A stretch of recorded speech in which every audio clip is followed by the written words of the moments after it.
अस्सलाम वालेकुम दोस्तों, मैं आपका दोस्त कुर्बान अली। आप देख रहे हैं मेरा यूट्यूब चैनल कुर्बान व्लॉग। तो जी हम कोई पर पहुंच चुके हैं। यहाँ पर देखें पीछे मंजर देखें, ये सद्दाम हुसैन है।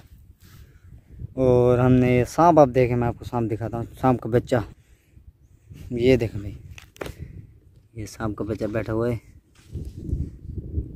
नज़र आ रहा है आपको? ये बैठे ये वाला, हाँ ये देखें, पकड़ना है इसको भी। ये सांप का बच्चा है, देख लें, ये देखें, देखो फूं फूं कर रहा है, फूं फूं। देखो देखो तो इधर इसके अंदर चला गया वो बच्चा जो था ना, इसके अंदर चला गया।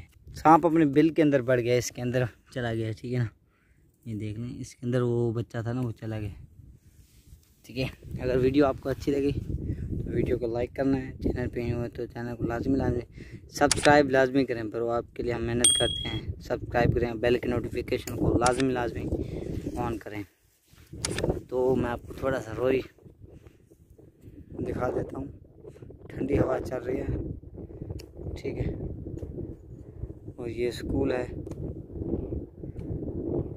ये देखिए ये स्कूल, ठीक है। रोई का मंदिर, और यहाँ पे ये सूरज है, ठीक है। तो हम मिलते हैं अगली वीडियो में, तब तक खुदा हाफिज़। पाकिस्तान जिंदाबाद।